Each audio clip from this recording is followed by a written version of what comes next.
हरीम शाह फिर से आ गई मैदान में। इस बार कौन बनेगा शिकार और किस पर लगाया है इल्जाम?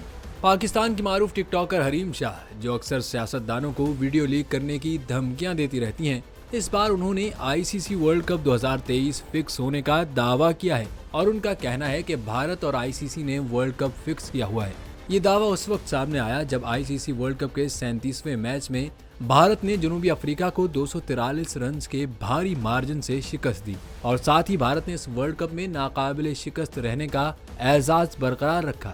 भारत की लगातार जीत के बाद हरीम शाह ने सोशल मीडिया पर गुस्से का इजहार करते हुए कहा कि भारत समझता है कि दुनिया बेवकूफ है, लेकिन हम बेवकूफ नहीं हैं। हरीम शाह ने मजीद लिखा कि हम जानते हैं कि ये टूर्नामेंट बीसीसीआई और आईसीसी ने भारत की जीत को यकीनी बनाने के लिए पहले से ही फिक्स किया हुआ है, लेकिन इस बार हरीम शाह के इस दावे पर बहुत से शायकीन ने उनकी राय से इत्तेफाक भी किया है।